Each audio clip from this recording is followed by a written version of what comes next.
માતાની મારી પાસે કહેવાય છે કે ભુવાએ લીંબુ ઉતારી અને અહીંયા મૂક્યો અને કદાચ માતાને કીધું કે હાલ મારી ઉતરી જાતો અહીં ઊભી રહી જાય અને કદાચ બોલતા બોલે જાય ને માતા અહીંયા ઊભી રહી જાય.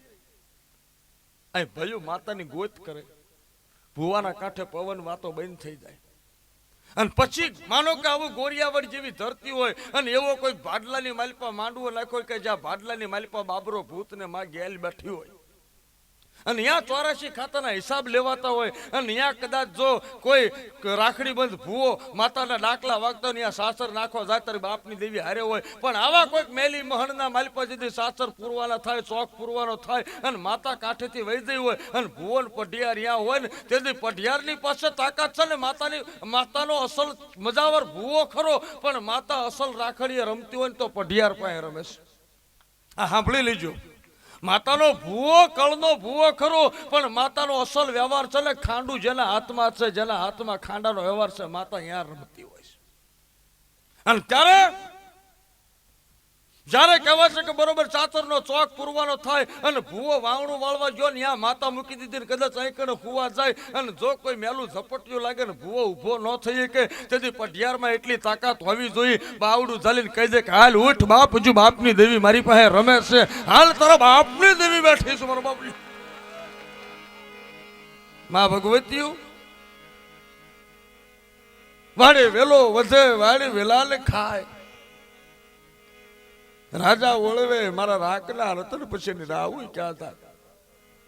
આજ ગોરિયા વડીની માલિપા માંડવો રોપ્યો હોય દાદા અમરાની દેવીનો. જોજો માતા શું કહેવાય અને બરોબર કહેવાય છે. એ નવરંગા માંડવાની માલિપા કોકનો ફોન આવે બરોબર આવો 3 તાલે ભયુનો માંડવો નાખ્યો ને માતાને જમાડવા બેઠો ને 25 વર્ષના વાણા વિચારના દેવીનો માંડવો નાખ્યો છે અને બાપની દેવી જમવા બેઠી હવારના પિયાલા પીવાના હોય, રાતે માંડવા નાખવાના હોય. એવું બન્યું તો સતાણાની માલિપા સમૂહ લગ્નનું ટાણું હતું અને દેવાભાઈ જેથી કુંમરખાણ જતા અને માર્ગમાંથી આવતા ને એક્સિડન્ટ થવાની તૈયારી, એક્સિડન્ટ થાય ગાડીનું ભટકાણ અને તેથી વાહકો નાખી જાય. બસ મારા દાદા અમરાની દેવી મને અધવચ્ચે રાખીશ અને તેથી બાપ 7 વર્ષની બાળકી બની જાય ગાડીને થપાટ મારી નાખી દે બાપ અને તેથી માણાને કહેવા છે કે રેઠા મૂકી દે મારો બાપ.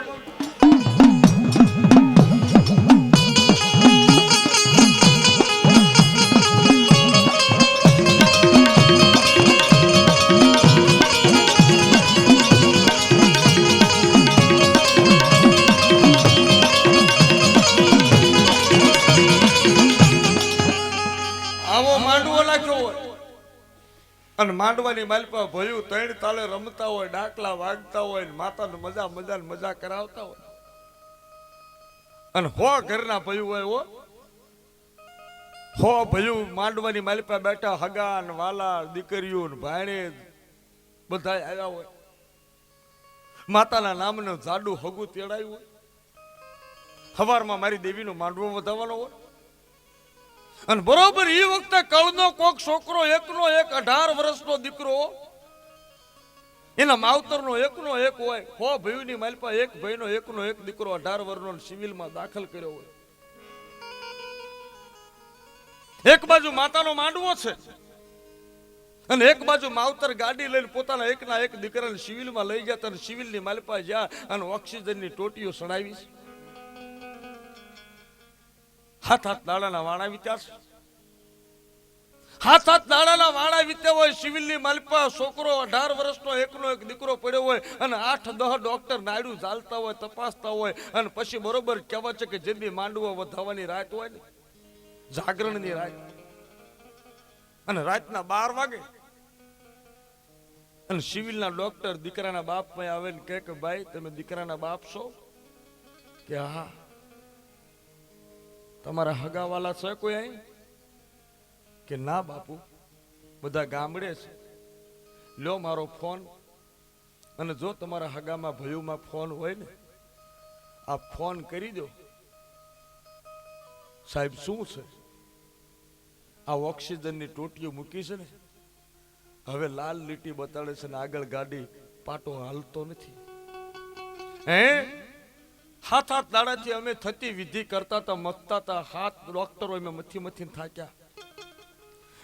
18 વર્ષના દીકરાને અમે 8 ડોક્ટરો પહોંચ્યા છીએ, કંઈક ઇન્જેક્શન આપ્યા, પણ આજ અમારી કારી બંધ થઈ ગઈ છે. આ લીટી ફરતી બંધ થઈ જશે ને મશીન બંધ થયું એટલે હવે ચાલ ટોટીઓ ખેંચી લેવાની છે. સાહેબ મારો દીકરો ડોક્ટર કઈ નથી એક તો હવે આમાં કઈ નથી. દીકરાના બાપને કીધું, હગાવાલાને ફોન કરીને ભાઈઓને કહી દો કે હું મારો દીકરો લઈને ઘરે આવું છું. સાહેબ મારા દીકરાને રજા આપી દો છો. પછી એક બાઈ નર્સ હતી ને ઉતાવળે બોલી હતી કે ભાઈ હવે આ ભાઈમાં કાંઈ નથી. સાહેબ તો તને કહેતા નથી પણ હવે આ છે ને તમારા દીકરામાં જીવ નથી, મરી ગયો છે. આ શબ્દ સાંભળે વિચાર કરજો દીકરાના બાપને કેટલી વીતી હોય. અને દીકરાના બાપની આંખમાં બોરબોર જેવા હુડા મને પડવા. સાહેબ સાચું મારો દીકરો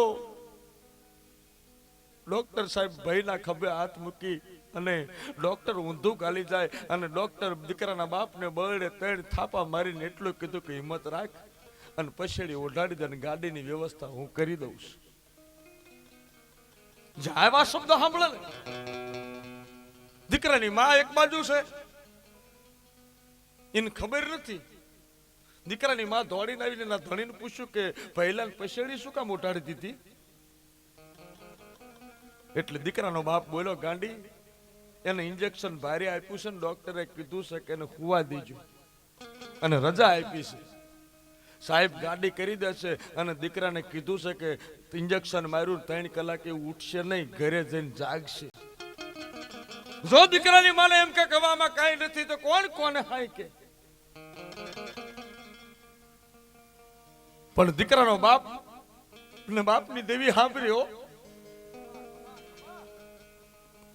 ઈ દવાખાનાની માલિક બાપની દેવી સાંભળે કો મારા બાપની દેવી આજ મને નોધારો મૂકી દીધો. બાપ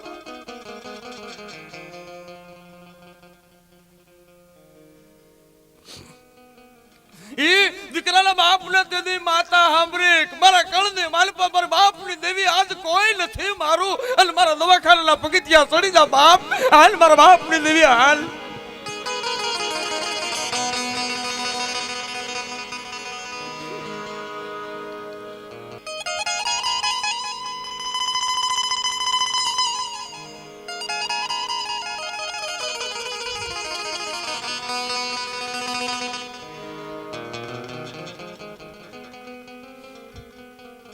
મહારાજ નું ટાણું થયું છે.